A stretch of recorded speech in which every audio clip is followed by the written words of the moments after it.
This bike next to me is the Made in England Colbikes 84 enduro bike. We're going to take it on a first ride review today and find out how it performs. Let's go.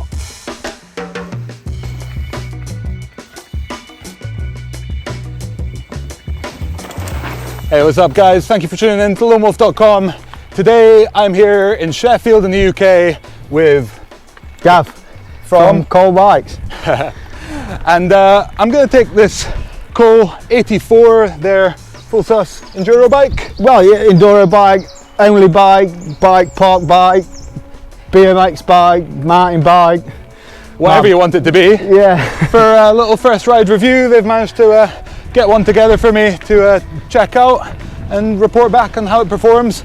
So let's drop into some trails around here and find out.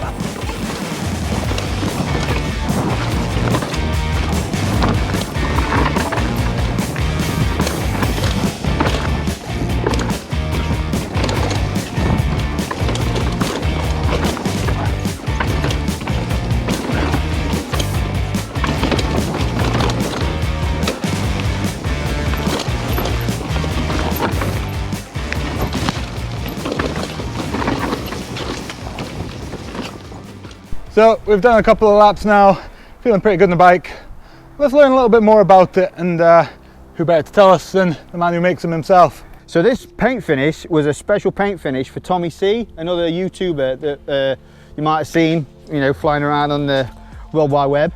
So this paint job was done for him as a bit of a special one-off thing, but these are the sort of finishes that if you really wanted to, you could talk to Stuart at Black Cat Custom Paints. He paints the bikes for me. And these are the sort of finishes. Sky's the limit as regards paint. If you really, you know, if you want to splash out, you can have pretty much what you want. So it's 160 in 29 setup as it is at the minute. Probably a little bit more with the flip chip there, but if it's in 27 mullet mode, it's 170.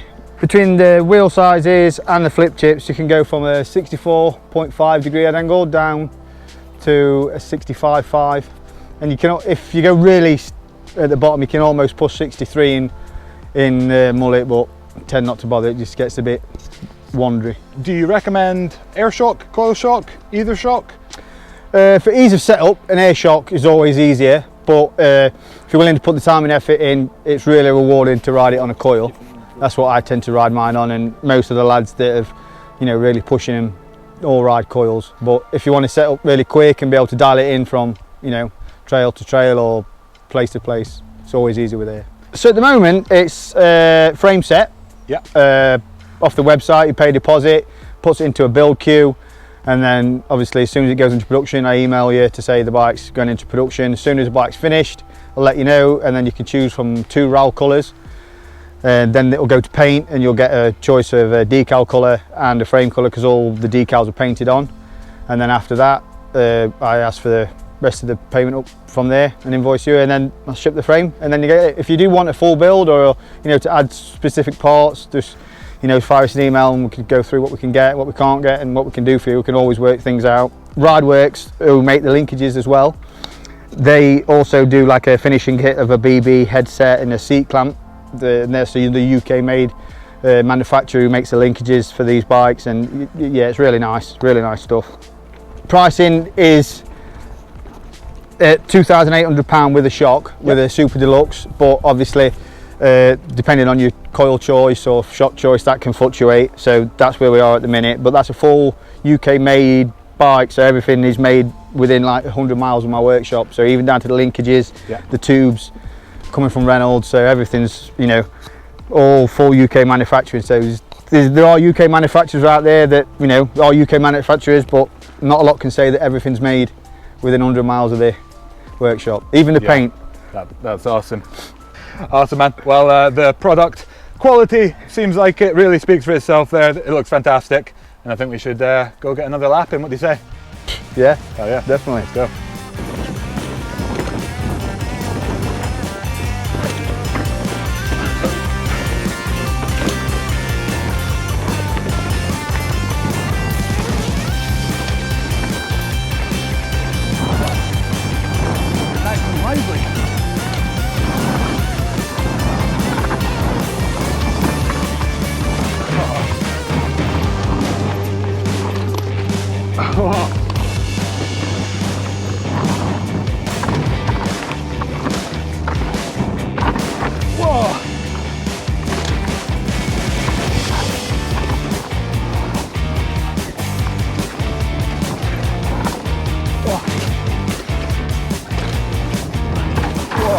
As if. All right, so we've done a couple of laps now, and there's been a couple of takeaways that I've had so far on the bike. So perhaps, Gav, you can maybe tell us what's your background, and therefore how does that sort of translate into the design of the bike? So my background from like being a young lad is, well, I started racing BMX at like 9, I think, from down being a local track, and then I went racing on for the national series, went some Euro rounds, a couple of world rounds as a kid, and I've just always been BMX up until my early 20s, and just flat out BMXer.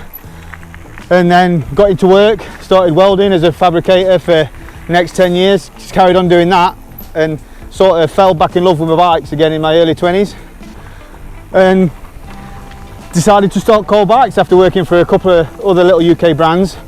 And that was the whole ethos around, you know, making Coal Bikes. There was a few mountain bikes around at the time that I really enjoyed riding, but they're all 4-cross little mini slope style bikes, so basically a geared BMX. And I wanted to be able to, you know, have an enduro-ish shorter bike and an all-rounder bike that felt as close to that sort of feeling as poppy and dynamic as a BMX is on the trail. And that was the old, you know, thought process behind the 84, with making it out of steel, you know, the travel, the geometry and the way that the linkage works.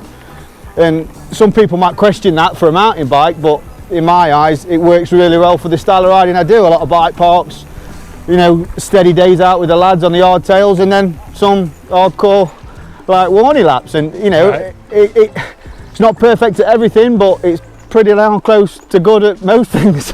Yeah, and that's what I've been feeling so far. I think it definitely does have that sort of full suspension BMX feel in a way, in that it's very predictable and it feels very direct. All of your kind of input to the bike is like really nicely translated, and there's no sort of, yeah, you just feel really connected to the wheels in a weird way. It's kind of hard to put into words. But then we have ridden some of the slightly rougher stuff, and definitely feeling like it's not a super kind of plush enduro plow bike necessarily. Definitely feels like it's favouring a more active sort of, I guess, BMX style riding approach so far. The flow trail sort of thing is where I found it like the most rewarding, like really fast, hard gene turns. That's where I find it most rewarding. Well, let's go up the trail, get up a nice climb and hit another one.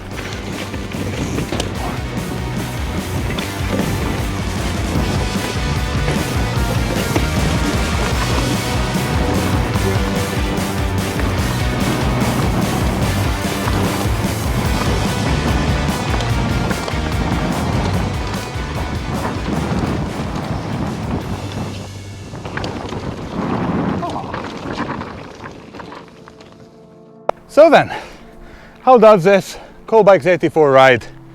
Definitely just a first impression. It's only been one day of riding. We've not got a huge amount of laps in, so absolutely by no means take my words as complete gospel for now. But definitely got some good takeaways from it so far. Number one being, I don't know, it's almost like you say that like the dogs look like their owners sort of thing. That's kind of what's happened with this bike, not in terms of its looks. I'm not going to comment on anything there, but in terms of how it rides, the 84, you know, with Gav's BMX background, you can really tell it really comes through in the character of the bike. And that's not to say that you get, you know, jolted around as if you're on a fully rigid BMX by any means, don't get me wrong. But what it does is just gives you that sort of BMX, like absolute predictability, that feeling of being really connected to the bike. And certainly for the slightly smoother trails, it's been a huge amount of fun. It's you know, for a steel frame, quite a few of them do end up on the flexier side. This thing doesn't feel quite as soft and flexy as those. It's definitely got enough stiffness to keep me happy, pushing hard through the berms. And although I'm on a size large, which is actually quite small, like that's sort of part of the point with this bike. It's not designed to be a super stable out and out enduro rig. It's designed to be a bit more versatile, a bit more playful for the mellower, smoother terrain, but then it still packs a healthy amount of capability for the slightly rougher stuff, just not with the same level of terrain ironing, kind of like edge, deadening abilities as some of the, especially the higher pivot bikes, maybe some of the horse link bikes, just do a slightly better job at letting the wheel carry up and over some like of the square edge rocks. We've been riding some trails that are incredibly chunky here in Sheffield at Warncliffe, and certainly they favour a bike that's able to really let that rear wheel get out of the way. This thing isn't that, so you do need to give it a slightly more active approach, but then it makes it easier to ride it actively because you're able to really easily and directly pick the bike up and place it where you want it. So it might not be a bike for everyone, but it's seriously a seriously fun bike, and I'm looking forward to hopefully in the future when Coal Bikes have a bike for me to take for a slightly longer period of time to test. I'm looking forward to putting it to the test and really seeing where the capabilities max out. I hope you guys have enjoyed checking out this little first ride review on the Coal Bikes 84. I've certainly enjoyed filming it and riding this thing. And do head to the Coal website if you want to learn a little bit more or order one for yourself. And in the meantime, leave a comment, let us know what you think of this bike, and be sure to subscribe to the channel, see more awesome content on awesome bikes like the Coal Bikes 84. Thanks for tuning in, guys. I'll catch you out on the trails.